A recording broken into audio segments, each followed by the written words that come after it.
Olá, gente boa, mais uma sexta aqui no nosso Desperto Colonial. Eu sou o Silas Carvalho, pastor de juventude da Igreja Batista em Jardim Colonial. O que motiva o seu coração a obedecer a Deus? Já pensou sobre isso? O que faz o seu coração querer voluntariamente ser fiel ao Senhor? Bom, existem vários motivos para a obediência. Eu gosto muito de filmes policiais. E esses filmes me mostram que às vezes o medo da morte pode ser um motivo de obediência. Eu já assisti a alguns filmes, eu acredito que você também, em que a pessoa é ameaçada de morte se ela não cometer um crime ou se ela não fizer alguma coisa. E aí, por causa do medo de morrer, ela obedece ao criminoso que a ameaça. Com relação a Deus, será que nós obedecemos a Deus por medo?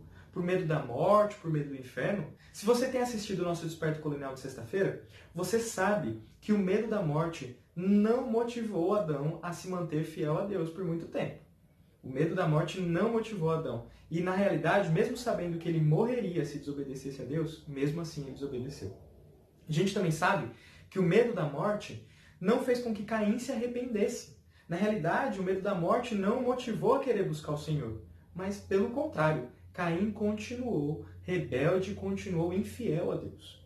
Nós olhamos a comparação entre a genealogia de Caim e de Sete na semana passada, e hoje nós vamos ver um dos descendentes de Sete, da linhagem piedosa, da descendência da mulher, a qual Deus escolheu para abençoar todas as nações. Hoje nós vamos ouvir falar sobre Noé. Eu sei que a história de Noé é bem comprida na Bíblia, né? Por isso eu quero que você leia. Agora você pause o vídeo e leia Gênesis 6, 7, 8 e 9. Sim, a história de Noé é bem comprida. Por isso a gente não vai conseguir lê-la toda aqui. Então, pause o vídeo e leia a história de Noé.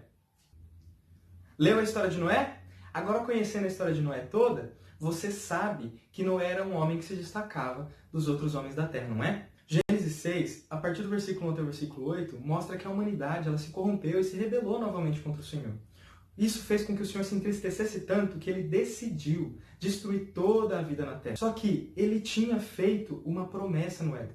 A promessa de que a semente da mulher ela destruiria o governo e o domínio da semente da serpente na terra. Se Deus destruísse toda a vida, essa promessa não seria cumprida. E aí Deus ele decide livrar a humanidade do extermínio total usando um instrumento. E esse instrumento é Noé. Diferente de todos os homens daquela época, que o coração era totalmente inclinado para o mal, como diz Gênesis 6, versículo 5, olha só como é que era o coração de Noé. Está lá escrito em Gênesis 6, versículo 9. Este é o relato de Noé e sua família. Noé era um homem justo, a única pessoa íntegra no seu tempo, e andava em comunhão com Deus. Semana passada nós vimos que você pode influenciar as futuras gerações a partir da sua vida de busca de intimidade com Deus. E nós vimos isso a partir da genealogia de Sete. Sete começou a invocar o Senhor, e isso chegou até Enoque, um homem que andou com Deus e foi tão íntimo com Deus que não viu a morte. E essa genealogia foi passando esse amor pelo Senhor, essa fidelidade ao Senhor, de geração em geração, até chegar em Noé, que também é conhecido como um homem que caminhava com Deus. E Noé, ele foi liberto também da morte, do extermínio da humanidade. Ele foi o instrumento escolhido para livrar a humanidade da morte completa, do extermínio completo. Deus disse a Noé, olha, construa uma grande arca, pois eu vou destruir toda a vida na terra. Nessa arca vai entrar você, a sua família e alguns animais que você vai ter que colocar lá dentro. Deus fez uma aliança com Noé, aliança de livrar ele, sua família e esses animais da morte. E Noé foi obediente a Deus. Se você leu tudo, você percebe que Deus deu detalhes claros sobre a construção da arca. A medida era clara, o tipo de material para passar em volta da arca para fazer com que ela fosse impermeável era claro, o tipo de madeira usado era muito claro. Deus deu ordens específicas com relação aos tipos de animais que deviam de entrar, a quantidade dos animais. E ao final de cada ordem de Deus a gente vê a frase, e Noé fez exatamente como o Senhor ordenou. Noé foi extremamente obediente a Deus. A sua obediência a Deus é impressionante. Deus mandou ele construir um barco e ele construiu. Deus mandou ele ir atrás dos animais e colocar os animais na arca, ele colocou. Deus mandou ele entrar dentro da arca 7 dias antes da chuva, ele entrou.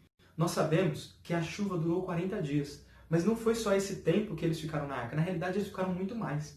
Se você olhar para Gênesis 7, versículo 11, você percebe que Noé tinha 600 anos quando ele entrou dentro da arca e começou a chover.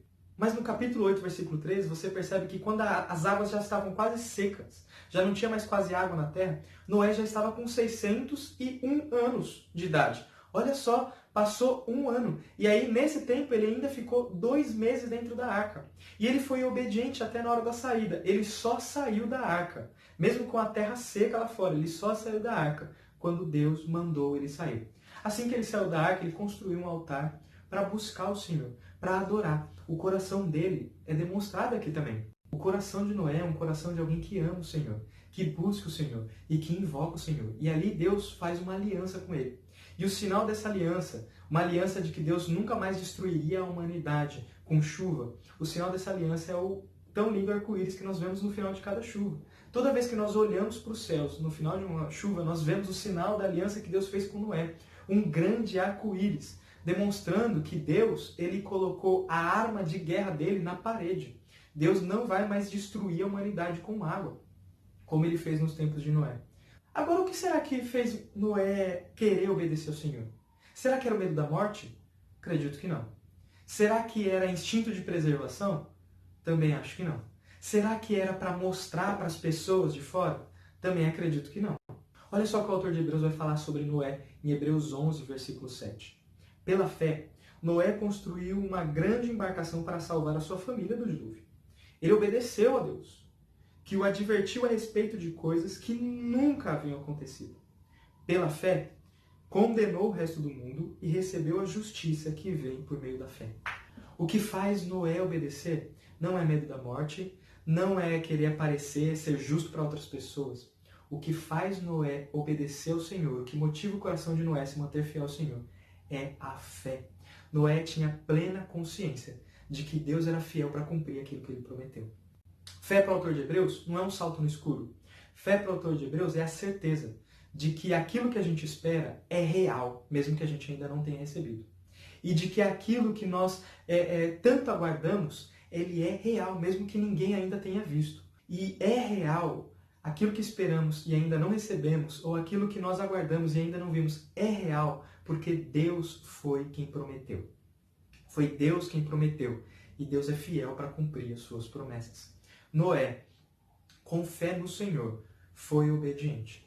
A fé, ela é um fator que motiva a gente a querer obedecer a Deus. Na semana passada, nós vimos que o nosso relacionamento com Deus ele pode influenciar as futuras gerações. Por isso, a partir do que nós aprendemos com Noé, eu quero trazer uma implicação prática para os pais que me ouvem. A maneira como você ensina os seus filhos sobre obediência vai moldar o conceito de Deus na mente deles. Eu sei que alguns pais piedosos que amam ao Senhor e que querem que seus filhos amem ao Senhor cometem alguns erros por falta de conhecimento no momento da disciplina. Eu quero que você imagine a situação comigo, talvez você vai se identificar com ela.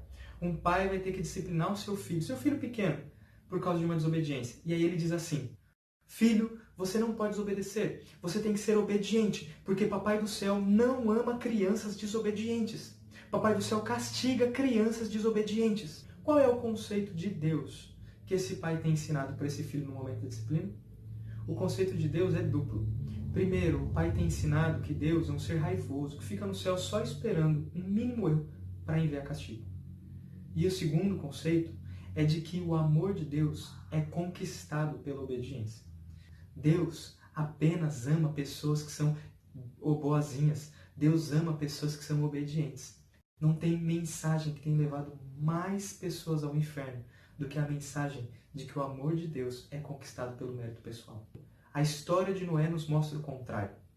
Em Gênesis 6:5 e em Gênesis 8:21, Deus nos mostra que o coração do homem é totalmente inclinado para o mal desde a infância.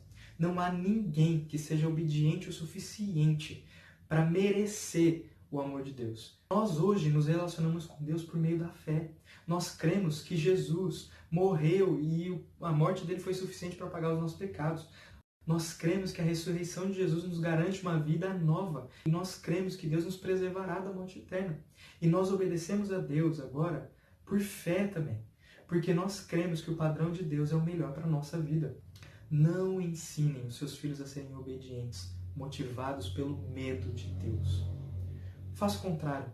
Ensinem os seus filhos a serem obedientes por amor a Deus e por reconhecer a graça dispensada em Jesus. Eu quero te dar um outro exemplo agora. Imagine um segundo pai, que também vai ter que disciplinar o seu filho. E antes da disciplina física, ele chama o seu filho, olha ele nos olhos e diz assim: filho, desobediência não é algo que agrada a Deus. E o papai agora vai te disciplinar fisicamente, para te ensinar que desobediência é pecado e que o pecado sempre causa dor. O Papai do Céu, mesmo sabendo que nós erramos, ele demonstrou o seu amor por nós, mandando o seu próprio Filho para que fosse castigado em nosso lugar. E para que a gente tenha uma vida de alegria com Ele. O Papai hoje, ele ama tanto, tanto Deus, que ele vai te disciplinar fisicamente para que você entenda que o pecado sempre causa dor. Essa seria uma maneira correta da gente disciplinar os nossos filhos, mostrando para ele a seriedade do pecado, mas também mostrando para ele a grandeza da graça de Deus. Dependendo também da criança, ela não entenda. E é bem provável que nas primeiras vezes que você tiver que disciplinar ele não vai entender. Mas é dessa maneira que você planta a semente do Evangelho no coração do seu filho. E no momento certo, o Senhor vai fazê-la germinar. E nós plantamos essa semente em fé, na certeza de que ela é a única capaz de livrar nossos filhos da morte também. Nesse momento eu quero orar por você e te pedir para que Deus ele te ajude a obedecer a Ele. Não por medo da morte, não para aparecer para os outros, mas por fé. Senhor, muito obrigado, porque nós fomos conquistados e salvos pelo Senhor. E hoje nós te obedecemos por fé. Nós cremos que o teu padrão é o melhor para nós. E nós cremos que nós fomos salvos por Jesus e nós não precisamos mais ter medo do Senhor. Na realidade, nos relacionamos com o Senhor por causa da graça a qual recebemos por meio da fé. Pai, muito obrigado. Em nome de Jesus, amém. Uma boa sexta-feira, um bom final de semana e até o próximo Esperto Colonial.